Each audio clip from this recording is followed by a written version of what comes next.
You're listening to Community Forum on KCCC 930 AM, sponsored by Eddy County, honoring God, country, and family, thriving with industry since 1889. Thank you for listening to Community Forum. My name is Johnny Chandler. I'm the owner of KCCC 930 AM and the host of Community Forum. With me today, second time ever on the program, is Southeast New Mexico College President, Dr. Kevin Beardmore. How are you doing, sir? I'm doing just fine. Good to be back. Good. So we've got a very specific issue that we're going to talk about today, but we haven't had you on for at least probably a year, maybe even longer than that. And the first time I had you on, I wasn't even associated with SCNMC. So as those who know or don't know, KCCC 930 AM and SCNMC are working a partnership to try to get community members involved in journalism. Yeah. Appreciate the support. We're working hard at it. So we'll see. We'll keep going. So last time you came on, it was, I don't know how long you'd been president, but it wasn't very long. Yeah, just a couple of months. Just a couple of months. So thank you for being so incredibly available. And now that I've been at the college for about a year, I see how busy you are. Not that I didn't know it wasn't a busy job, okay? Like I did know all of that, but I actually really see it. And your work-life balance must be difficult. No, it's not too bad. Okay, all right. Yeah, Well, I'm more of a black and white kind of person. So you're like, when I'm on all day long. Okay. And when I go home, I try to be home. Yeah, absolutely. Yeah, that email on the phone makes it difficult, doesn't it? Sometimes. So give us a little update on how things have been happening and things are going at the college since you last had you on. Yeah, but when I was on before, we were looking forward to really finalizing the separation from New Mexico State University. And everybody kind of felt like it had already happened, but it really hadn't yet. Yeah. So we still had students who were taking New Mexico State classes. We still had arrangements with New Mexico State as far as partnership for payments and everything. All that has all ended. Okay. So what happened in December was that we signed a final separation and release. We've been on our own system since fall of 23. So we're actually in our second fall as an independent college. We received the final approval as a separate independent institution for accreditation purposes. I know in the world, people are like, whatever, you know. Yeah, that's really important. But it's really important for students. And it also was our first chance to award federal financial aid as an independent institution. Right. Because back when I talked to you before, everybody was still going through New Mexico State for that financial aid. So we now have a year under our belt. We're in our third, full semester. If you count summer, fourth semester. Right. And it's very exciting because what I see now in the eyes of employees and the students, they really feel like they're a part of SCNMC.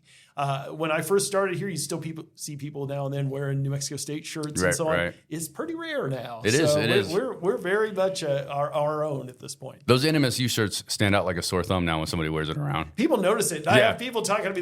They'll look at a color. They go, that's just a little too maroon. I'm like, okay. Yeah. we're slowly phasing out all the maroon on campus. For what is it, turquoise and copper? It's turquoise and copper officially. Yeah, it's a cool logo too. I like the mountain lion that we have, and then also we now have a mascot. Right. Yeah, and we'd identified the mascot, back then, but we didn't have one. Yeah. And so the costume or the outfit or just Eddie, we'll just say that. Right. Yeah, that just showed up a few weeks ago, and so he's been making some public events, appearances, and so on. Well, I was chatting with my wife about it, and I was like, "You know what the name of our mascot is?" And she's like, "No." I was like, "It's Eddie," and she's like, "Well, why? What? Why would they be called Eddie?" And I was like, "Yeah, it's on the surface, but it's Eddy County. It really makes sense." And then as soon as she figured it out, she's like, "Oh, it's actually very clever." Because I've had people say that too. They're like, "Why the male thing? Why couldn't you go with it?" I'm like, give them a second, Right. You're like, because that's really what, people say, well, what's your service area? Or, it's Eddy County. Right. I mean, that's who we serve.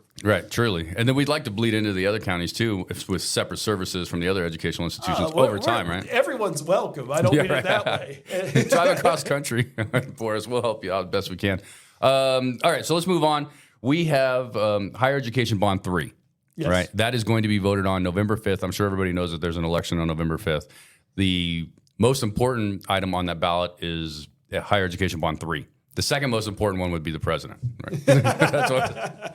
So why don't you tell us a little bit about general obligation bonds, what the Higher Education Bond 3 is, and what it's going to do for Eddy County, Southeast New Mexico. But I think before we get into what it's going to do, if anything, for us, we need to kind of just remind everybody what exactly it is we vote on every 2 years and why. Yeah. So there's a little background on this, and it's kind of an interesting background. It's very much a New Mexican thing. Okay. Is what it comes down to. And when you hear about general obligation bonds, a lot of times you'll think about local bonds. You'll think about, whether it's a county or a city or a school district. Yeah, for roads or infrastructure. Stuff like exactly. Yeah. And you imagine it showing it up on your tax bill when you get your property tax bill. Exactly. I mean, you see it. You can see the calculation. You know exactly how much. Yeah, school district money's property taxes mostly. And you can look down and you can see when it was approved. I mean, there's all these details. So then you're like, well, where does this figure in? It's a statewide election. Yeah, that's why it's confusing a little bit. It is, and it's very odd because you have this. It's Go Bond 3. It's the third ballot issue with the different funding. The other ones are the libraries, the senior citizen centers, and the public safety radio. So they're all very. They're ones that support the entire state. Sure. And so the higher ed bond for New Mexico covers all the state universities as well as state colleges, as well as some of the things that are associated with state universities and colleges. So, for instance, New Mexico State has the Ag Science Centers, and they're trying to renovate all those. So you see projects all the way across the state that are included on this, that are about $15 million. And you'll have a little bit here, a little bit there. And in Eddy County, there's actually one in Artesia, so there's $1.2 million of there.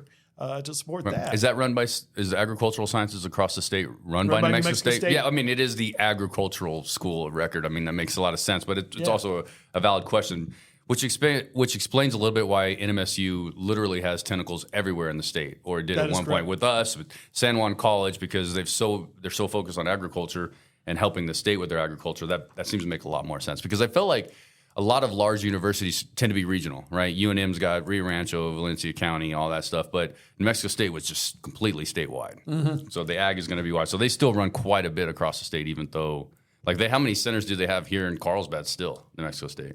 Well, yeah, and then they have the outreach offices and everything else. But this is the Ag Science Center, where they actually have like a professor tenure line, working and so on. So it's a research station as well as an assistant station. Right. So when it comes to Eddy County, we are slated, if approved by the voters, to receive $6.25 million, right? That's $1.25 for the Artesia Agricultural Science Center, which I just learned was New Mexico State associated, and then $5 million for Southeast New Mexico College. So before we get into what we're planning on that $5 million, if approved, is it unusual in your short history here in New Mexico for Southeast New Mexico College or Eddy County to have any money on this statewide bond? It is. We have not had anything on there for some time. Okay. So our last big building project here was actually the Allied Health Building, and some people may remember that was 2011. Wow. So it's been a while, and there's been kind of because there's a lot of work that goes into getting these things on these bond issues. And so there's some places that just want the independence. And I think that there was some of that previously that, if we need to build a parking lot, we'll just do it ourselves. We'll do this ourselves. And then also before,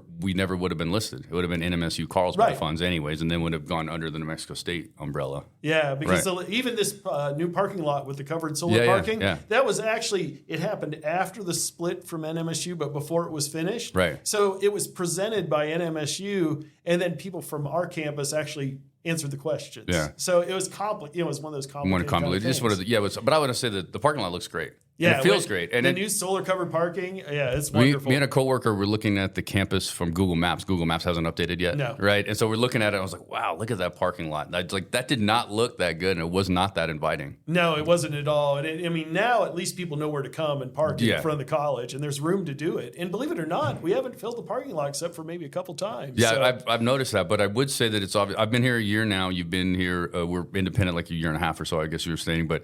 A third semester is what you were saying earlier, but I feel like we're growing. I felt it in August. Like you could feel the students, the people. It felt more crowded, and that's a good feeling. Yeah, it's a good feeling because you're just looking at our first-time freshman class and who comes in. We grew that out 40 students, and we're not that big, so 40 students. That's like 20-some percent. Yeah, the percentage. Do percentages when the numbers are small. They sound great. I know, but it's still wonderful because you see the activity on campus and you see what's going on. And you can feel it. And then we're doing so much investing already outside of this bond, right? With workforce growing and then the academics growing. And so, we record in the library a lot, which is where you and I are right now. And I used to be able to just come up here anytime I wanted to record anything I wanted. Now I've got to reserve some space because the students are in here. Yeah. And I want to make sure that I never get in the way of students, right? So this bond 3, which we vote on every 2 years, right? These bonds are every 2 years. There's very specific reasons for these bonds, right? This bond isn't like we just get, SNMC gets $5 million and we just decide to buy a bunch of new computers or something, right? Exactly. This is predetermined dollars before it's actually voted on. Correct. All right. And so there's a process. And it's a little bit of a boring process, but I think it's an appreciation of the democratic process. Okay. It's understanding how this works. So actually, this project was proposed last summer, not summer 3 months ago, summer a year and 3 months ago. Okay. So, I talked with you when we first met about building the Trades and Technologies building. We just named it. We didn't even have final plans. Okay. We hadn't done anything. No yet. Financing. Yeah, we didn't have anything, and this was just kind of like, we'll work on the money once we get there. Right. Well, we were able to get our plans in time, and they were actually SENMC plans, not New Mexico State plans. And we received approval from the Higher Ed Department's Capital Outlay Committee that includes people from a lot of different state agencies, the energy side, the Department of Finance. So it's not just a higher ed group; it's the finance and the building and facility people all looking at it, saying environmental department, all that stuff. Because they're looking to see, will you have the kind of energy savings you should be seeing in new buildings? Will you have the kind of parking necessary? Can you even pay for this? Is there even the opportunity to do it? So they really put you through the ringer, and people they present 2 to 3 times as much as what ends up being approved, because everybody wants anything. I mean, I asked for $20 million. Dude, you asked for everything. Why not? Right. Because the project itself is about $40 million, and when you pay for half, that goes a long way with the state. Yeah. No, it's like matching funds, right? If you can match half, then it's almost like they love you for doing that. They love you for that. And so, I mean, I told the governor's office, I told others, has this made it through? So you're thinking, well, why are you telling the governor's office if it's this committee? The committee just goes through and winnows that down and presents to the executive and the legislative branch, hey, this looks like what would be supportable. So they look at it, and they look at that geographic distribution. Are we serving all New Mexicans? Right. So you have projects on there that are New Mexico State, like you said, they're statewide pieces and parts. You have University of New Mexico, but one of those things is the College of Pharmacy, which serves the entire state. Right. So you have this huge chunk that goes to New Mexico State University as well as University of New Mexico, but they're very much the only things we have in the state that allows us to serve New Mexicans. So they're looking at how to distribute that across the state, but at the same time, like you said, we've been not at the table for a number of years. But we've not been at the table because, if I'm reading this correctly from you, is our due diligence wasn't done well on our end. Yeah, the back end. We had to go through New Mexico State University to get anything approved. So this project to build a career and technical ed focused building, it's been in the hopper for years. Right. But it never made it through and gotten through to where it could be on this statewide list to even get up to the legislature, because that's the next step. Yeah. Well, that's true. But you're bragging a little bit, because you said it was only last summer. It's been a summer and 3 months, right? A year and 3 months, and you were able to get the plans on there, get it approved. So it's kind of like in the bureaucracy that is state government and these type of general obligation bonds, that's pretty quick. Yeah, I mean, it was nice because once it went through that group, it went to the legislature, and it's the Legislative Finance Committee. They have to decide to put it into a budget bill. Yeah. They put that into the budget bill basically as it came out of the committee. It was passed by the House unanimously. Nice. It was passed by the Senate unanimously, and it was signed by the governor last March. Wow. So we've known since March that this was coming. Yeah. And so we've been working on the plans the whole time, though. I know some of these, they're waiting to finalize plans until they see if they get the money. Right. We're on this. It's going to happen no matter what. But that $5 million is going to go a long way to helping make sure we get this project completed as soon as possible. So may I ask, and if I can't, that's fine, but I think I can. So if we get $5 million from the state, right, for the building, the T2 building, Trades and Technology building, which looks cool. I've seen the renderings. It's really going to add a lot to the campus and a lot of services and what we can offer. So the question is, I may have lost my train of thought looking at something else on this thing. So I apologize, but that's the nature. Go with whatever you have. Yeah, go with whatever I have, right? So, and this is why I was kind of are you going to tell me how much money we already have for the building? Are we fully funded? Or we have this $5 million, then how much more funding do we need to get? We're still working on getting that full match. Okay. Now, it's not going to stop us because we know what money's coming in from our oil and gas revenue, taxes, and so on. Right. So it's going to happen. At the same time, am I still talking to people about the other $15 million we'd love to see? Right. Yes. So these bonds a match is not required for these bonds. These bonds are just voters pass it. Here's your money. It must be used for this. There's probably some... Having the match is probably one of the good reasons we're on the list. Okay. Yeah, I'll say it that way. But are there some schools where they do not have the match, or they're still planning on raising the match? Yes. Okay. And then real quick, I like how you mentioned, because I look at this trifold pamphlet that we have here with a lot of good information on it and really detailed. And I look at Bernalillo County getting $103 million. I look at the University of New Mexico getting $87 million. Our whole project isn't even going to cost $87 million, but I think you made a really good point. 2 points. It's a statewide election. And then the ruralness of our state means that a lot of services are only in Albuquerque. right? A lot of services may only be in Las Cruces. A lot of services are obviously only in Santa Fe because of the state capital. But the building, the pharmacy building, what was that name again? The College of Pharmacy, or College of Pharmacy, right? Yeah. That is a statewide directed program, right? So that helps us tremendously down here, because I know that the feeling of, well, why does Bernalillo County get so much money? Why do they get everything and we get so little? We got to think about everything they do. Or the Office of the Medical Investigator, there's only one in the whole state, and it's in Albuquerque, right? So those are good things and all important things to note. As a statewide election, you're voting for, if you vote for this, you're voting for the success of the state. Not just the success of Southeast New Mexico College. Now, let me just say in there, I think most people know this, but we'll also state this.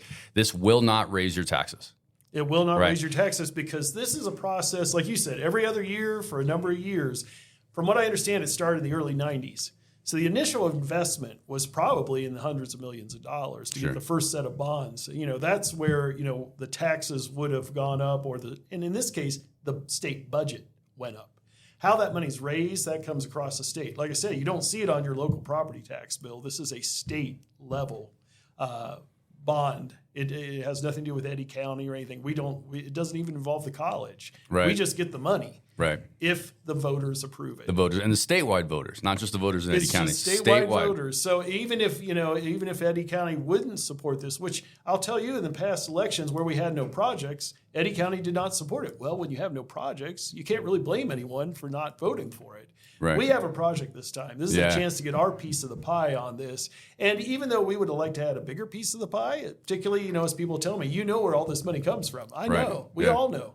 But at the same time, this is our chance to get that and contribute to a project that's really going to assist with workforce development and economic development in this area. How critical or important were our local state legislatures in helping us get this through? They were very important. They actually contributed additional money. So so we even picked up another $500,000 and $600,000 because they saw the value of this project. So even though there's $5 million here, there's even a little bit more, not $1 million, but getting close there. Both for some of the faculty we're hiring, the electrical and the oil and gas faculty we're hiring, as well as for the project itself, just to add to the building funds and to make sure everything happens. So our legislators were key in that, and of course they were part of that unanimous. Is what's wonderful when things are unanimous. They voted for it. So. Right. Yeah. Exactly. So and then. Unanimous in our state, or unanimous between any politicians now, is pretty amazing. It is in pretty general, amazing. Right? I mean, the thing is, the legislature looks. I can't speak for legislators, but I think they see the process that this goes through and how much vetting it goes through. These are not like somebody dreams up a project and it happens, the next year. These are almost all these projects have been conceptualized and been around for years. So you're seeing the fruition of something that probably somebody realized 5, 6, even maybe 8 and 10 years ago, and now it's happening. Well, that's how long it takes. You have to have that vision. You almost need to have, in my opinion, of course, you almost need to have a generational vision when it comes to community colleges or education, right? So the young people that are here now, we want to prepare ourselves for their children as well. I mean, building a facility is a big deal, because once you build that, you're probably going to have it. I mean, nowadays with the way we build buildings, a lot, these kind of buildings for campuses, you're looking at a building that probably will be there 50 years at a minimum. Yeah, be remodeled once maybe, but right. And that's what you see. A lot of these buildings, like this building that we're in right now, it's at 44 years old, and of course that's why we're getting ready to do some renovations. But there's a lot of the buildings rock solid. It is. It's really built really well. You can absolutely tell, and better construction in the 80s than maybe now. I don't know. I won't speak to that. I'm hoping it's all going to be just as good. So what I'm going to transition real quick, and I want to just mention, and we were talking briefly before we started recording, but telling you before recording, this is my first time in the community college system, right? I graduated from Eastern New Mexico University in Portales, and I took one community education class to try to learn Spanish, and it didn't work. But the idea is, it just never dawned upon me as relevant or as loud as it is here that we take everybody. Yeah. Right. With every single person that wants to come in this door is accepted. And if you don't have the criteria to get accepted for an entry-level collegiate class, then we're going to get you the education to get to that point, right? You need a GED. You need a little bit of training. We want to help you get to that point. We want to improve your education. So I find that very fascinating. And for some reason, I think all of us in the country that didn't utilize the community college system right out of high school, right, don't realize. We think everybody's selective. Yeah, you kind of capture the fever, because I'm the same way. Where I grew up, there wasn't a 2-year college. I mean, it didn't exist. Right. So, I never knew what one really was. I'd heard of junior colleges before. Right. They didn't have them in Ohio, so I didn't know what they were. And so when I interviewed for a job at the first 2-year college I started at, which I ended up staying at for 23 years, to tell you how I kind of got, caught the fever. I saw what we were doing to change the lives, because, like you said, we take everybody. It doesn't matter what your past is. We are the second chance, the third chance. We are the first chance for people who never even thought they would consider higher education. Right. And we are the door that opens, because when you talk about selective, it's easy for a college that says no to people to make themselves look good. Right. Just be more selective.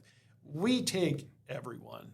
And we take wherever you are, we're going to take you where you need to be. Yeah. And that's what makes. I just remember one of my board chairs. This will date me a little bit, but he said, and I believe it. He goes, there isn't anything much more American than a 2-year community college and technical college. He goes, there's baseball, apple pie, and mom, and then there's 2-year colleges. You're dating yourself a little bit, but I get it. I appreciate the reference for sure. I think that's great. Now. I think that I really feel like this campus is taking off, and the college has started to take off. And there's a couple of reasons. One, the increased presence of students, and students of all ages, which I really appreciate mostly. But so we're really taking off. But also just basically the idea that there's just publicity everywhere about us, right? So my point is, what I'm getting to is, are we a top 5 community college in the entire country? Well, it's funny that you might ask that, because yes, we are. Okay, I read that. It took me a while to spit that out, but I got to it. Yeah, no, and it's a real credit to our community, because one of the big pieces in that equation that they did is they looked at the kind of funding that is provided locally and the kind of financial aid you have for students. And of course, we are so well supported by Carlsbad and the oil and gas industry. I mean, there's also state funds, there's federal funds. We have amazing Hispanic serving institution grants. I mean, we do so well. And it's all those services, the services plus the funding, trying to make it just as easy to get started and to stay in as anywhere. And that's a big burden for most people. They're trying to figure out, how can I pay for college? Right. There's very little figuring out here. I mean, it's easy to get started, and the Opportunity Scholarship and all the funding we have, we make it easy on students just to focus on their education. So part of being a top 5 community college in the country is going to be related to the cost that it does to go here, right? So when you think about an institution like us that's welcome to everybody, open to everybody, we want you to come in and improve your education, improve your lifestyle however you can, maybe make a little bit more money, get the education to be the manager, that next step forward in your career. That's all really great. So being an inexpensive organization, when we are in a bit of a blue-collar community, right, we're going to get into the oil and gas industry, you're going to work, you're going to make a lot of money, but you're going to work hard, that type of situation. So I think the cost is real important, because when you're trying to bring people up to a minimum education level, basically an associate's degree level is what we're trying to do, give them their first start. The cost is really, really important. Mm-hmm. Yeah, it really is. We don't want any of those barriers to be for people. And of course, that's what's wonderful. When you apply here, you're not going to be told, sorry, you can't admit. I mean, everybody's admitted. Right. It's just a matter of figuring out where you want to start, where you want to go, what we need to get you there. And it may only be, like you said, it might just be one class. It might just be something you want to take this set of classes and transfer it on to one of the big state universities. We'll help you with all of it. Right. Well, you were mentioning financial aid earlier, too, and the people that work in our financial aid office are great. I walk by all the time, and I always see one of the employees or one of the workers, our colleagues maybe is a better word, sitting down with the person that just wandered in, looking to get interested in college, and sitting there and filling out the forms and showing them what options the state has, to where maybe it won't cost you hardly anything, or how little is it going to be, and how can we get you moving in the next direction, right, on all kinds of levels. So I want to go ahead and we're going to close out very, very quickly, but I want to give you an opportunity to talk about the T2 building again, right, here at the end, for sure, because we have $5 million towards that. We're raising other funds for it. But as our campus grows and we bring these technical and these workforce programs in, just sell us on that a little bit. Yeah, so what I'd like to tell you is, I mentioned that this building's been in the planning stages for a long time. And when I got here, the plan that they had, which had been was like the second or third version of it, just had one shop space. Okay. Right. And I'm just like, okay, guys, this is not the vision. We need to build this out to be able to serve the industries in this area. And we don't even have an oil and gas program. Right. We don't even have an electrical program. We have an industrial maintenance program, a natural gas compression program. They're all in one space. No, we've got to have at least 3 shops, if not 4 shop spaces. They need to be high ceilings, high bay doors, outdoor workspaces. We need all these things. So the idea of having a building that has, some rooms and a boardroom and one shop, no. So we did a complete redesign with the architects. The board, the board started that process before I got here, but then I landed here in the middle of it as they were meeting with all the industry folks. And they planned out a building that was 66,000 square feet, looking at everything we could possibly do. We cut that back, got it down to just under 40,000. Okay. And we made it so that we have a spot we can grow out that extra 20 if we want to. Right. So we're planning for the future. We're planning for the future. Planning generationally. Yeah, because you want, I know everybody will tell me, oh, it's so much easier to build it in the first place. Well, yes, but what we're going to do is we're going to find out a lot about what we really need. And we're doing it right now. Just to give you a little update, bit of news, we were advertising for an oil and gas faculty person. And of course, it's an incredibly broad field. Right. And so we managed to find someone who had a real produced water background, which I never guessed that I'd find somebody who had that. And so we hired that person and we kept the position open. So we've already retooled one of the spaces that we're going to go toward the environmental testing and produced water side. And that's what we'll end up doing all the way through this project, is we're just going to keep doing what best fits where the needs are for business and industry and what kind of opportunities we have. But that's the first floor. Those are the programs on the first floor. On the second floor, we really have ones that support WIP and the radiation control, instrumentation lab, even programmable logic controllers. Those support both what we have downstairs, industrial maintenance, but it also supports a lot of what we have in our other industries other than oil and gas. Right. So I have been learning a ton. I've been helping with the workforce development team here, even though I'm a broadcast media guy. I've been helping with them a little bit. I've learned a lot about mining, a lot about oil and gas, but a tremendous amount of it is still way over my head. Oh, yeah. Yeah. And it's so great to have those content experts who can really kind of fill you in, and then there's people like us that kind of help bring people in and tell them more about it and get them involved, because we're connecting generations. I mean, we're connecting people that have already made their way. They have incredible experience, and we want to get everything we can out of them as we're introducing young people to these careers that can serve them for decades. I mean, the future is so bright here. This gets at our theme of our open house. It does. It's so bright, you got to wear shades. And it even fits with our new solar covered parking, because you have shaded parking. And hey, where else are you going to get that other than maybe Sonic? Yeah, that's true. Am I allowed to say that? Or is it a certain restaurant? Anyhow, it's a great opportunity. The T Squared building and Technologies and Trades building is going to allow us to grow out the oil and gas, all under umbrella programs, a lot of different possibilities, as well as that electrical, as well as radiation control, as well as instrumentation. But there's more to come. Yeah. We have that part so we can grow on, build out. But we're going to learn a lot in the next couple of years. And really, right now, fall of 26, we should be open and have these programs running. Wow. So that's the target time. Wow, that's a close time. That's a very, very tight timeline. Yeah. But I believe you can do it. You were able to get the $5 million on the bond question pretty quickly, which is almost unheard of as well. We're rolling forward to hope that we're going to break ground early next year. Yeah, that's great. So, SCMC, you're absolutely right about what we're doing here. I feel like there's a lot of hope here. And what I really appreciate about what SCMC is doing, and I feel it in the community, and people are still trying to learn about us. I was at a farmer's market on Saturday not too long ago, and it's still telling a lot of people who we are and what we're doing.